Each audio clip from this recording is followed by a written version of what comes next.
한번 지으면 최소한 반 100년을 사용해야 하는 아파트들을 돈의 논리만 적용해 무분별하게 짓다 보면 우리에게 보금자리는 더 이상 존재할 수 없습니다. 지금도 전국 곳곳에서 빈 땅만 보이면 아파트를 계속해서 지어대고 있습니다. 우리 주거의 삶은 얼마나 나아졌나요? 안녕하세요. 김부자TV입니다. 구독, 좋아요 꾹꾹 눌러주시고 자주 방문해주세요. 여러분 어디서 많이 본 익숙한 모습이죠? 홍콩의 닭장 아파트가 아닙니다.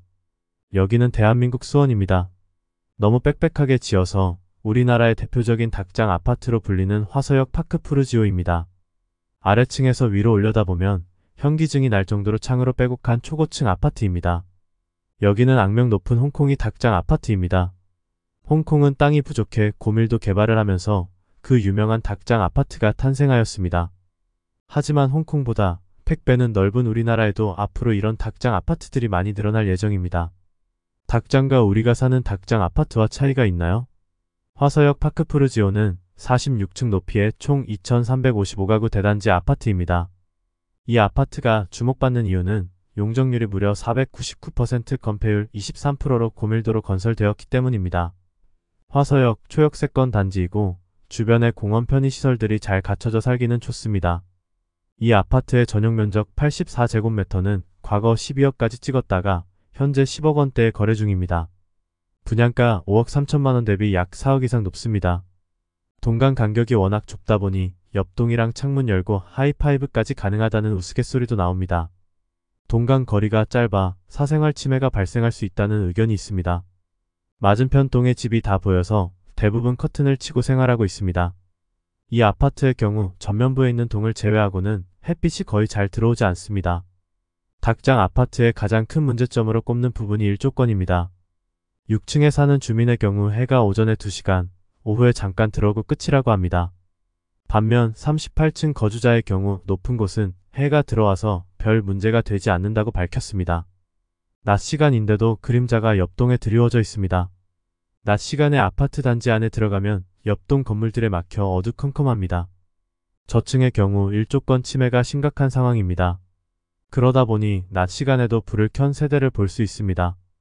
너무 빽빽하게 고층 건물을 짓다 보니 숨이 턱 막힐 정도로 답답합니다. 인근 LH 아파트나 구축 아파트가 훨씬 더 나아 보일 정도입니다. 용적률 500%는 전용일 반주거 지역에서는 불가능하지만 준주거 지역에서는 가능합니다. 용적률은 대지 면적에 대한 건축물의 지상층 연면적의 비율을 말합니다.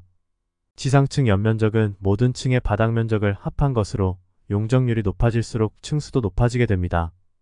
땅값은 비싸고 이익은 극대화해야 하다 보니 건설사가 층수는 높이고 동강거리는 좁혀 집을 짓고 있는 거죠. 서울의 대표적인 닭장 아파트로는 송파구에 위치한 파크아비오 푸르지오입니다. 입지가 좋은 송파구 운정법조타운 근처에 위치해 있습니다. 이 아파트의 용적률이 무려 599%입니다. 보기만 해도 숨막힙니다. 무슨 교도소 같네요. 옆동, 앞동에서 무슨 TV 프로그램을 보는 집까지 다 보인다고 합니다. 서울 용산구 삼각지역 8번 출구 나와서 왼쪽을 보면 거대한 2동짜리 건물 용산 베르디움 프렌즈가 보입니다. 지하철 삼각지역에서 1분 거리 초역세권에 위치해 있습니다. 지하 7층, 지상 37층, 총 2개 동 1086가구로 이루어져 있습니다. 이 건물은 청년과 신혼부부들에게 저렴한 가격에 용산 핵심 역세권에서 거주할 수 있는 임대주택입니다. 용적률이 무려 962%인 고밀도 주택이라 주변 경관을 해친다는 비판도 있습니다. 용적률 962%, 건폐율 57.52%로 빽빽하게 지어졌습니다. 외관을 보면 주거시설인지 기숙사인지 헷갈릴 정도입니다. 인근 아파트 공인중개사는 2동짜리 건물에 1000가구가 넘게 살다 보니 닭장 같다는 사람들도 있다고 분위기를 전했습니다. 외관뿐 아니라 생활 여건도 좋지는 않습니다. 건물 바로 뒤편에 지하철이 지나가고 소규모 공장단지와 고가도로가 인접해 소음과 분진 문제가 발생합니다.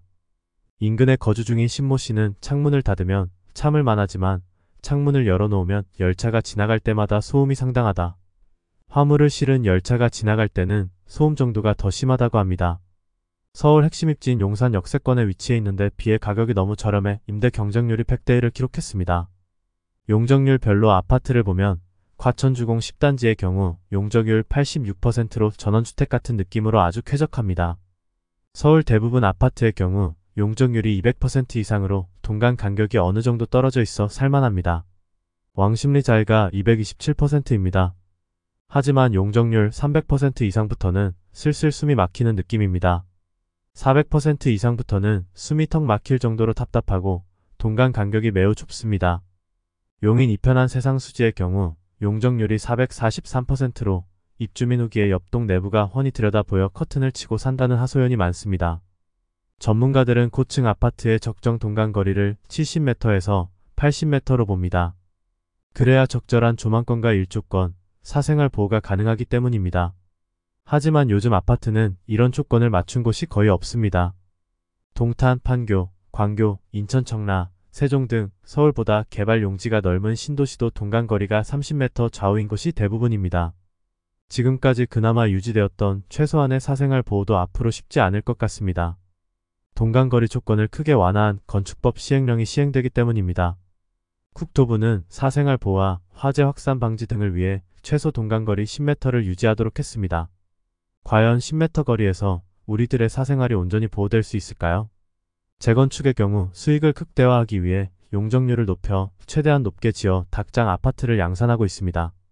수도권에 확보할 수 있는 부지가 많지 않기 때문에 용적률을 올려 공급을 늘릴 수밖에 없다고 그들은 말합니다. 이 경우 일조량과 조망권 등이 제대로 확보되지 않아 주거 환경의 질은 떨어질 수밖에 없습니다. 최근 분당, 일산 같은 일기 신도시의 재건축을 용적률 최대 500%까지 상향하자는 의견들이 많습니다. 여러분의 생각은 어떠신가요? 공공개발이라는 명분으로 앞으로 닭장 아파트들이 더욱 늘어날 것 같습니다. 집값이 천정부지로 치솟고 도심주택이 부족한 상황에서 도심고밀도 개발이 불가피한 측면은 있습니다. 하지만 한번 지으면 최소한 반 100년을 사용해야 하는 아파트들을 돈의 논리만 적용해 무분별하게 짓다 보면 우리에게 보금자리는 더 이상 존재할 수 없습니다.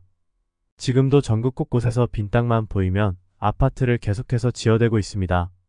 그 닭장 같은 아파트에서 100년을 살아야 한다고 하니 정말 숨막힙니다. 주거 환경을 무시한 고밀도 개발만 고집하면 우리 아파트들도 악명 높은 홍콩의 닭장 아파트로 전락하게 될 것입니다. 이는 삶의 대부분 시간을 집에서 보내는 우리들의 삶의 질 저하로 이어집니다. 닭장 아파트를 보니 엄마야 누나야 노래가 생각납니다. 엄마야 누나야 노래가 나온 지 100년이 넘었습니다. 우리 주거의 삶은 얼마나 나아졌나요? 현대인들은 첨단 과학의 발전으로 인류 역사상 가장 풍요로운 시대에 살고 있습니다. 하지만 대부분의 우리들은 금모래가 있고 가리페 노래가 있는 강변에서 살 수 없다는 사실을 잘 알고 있습니다. 그래서 우리는 이 노래를 부르면서 이룰 수 없는 사랑을 갈구하는 것 같아 더욱 슬픈지도 모르겠습니다. 구독, 좋아요 꾹꾹 눌러주세요.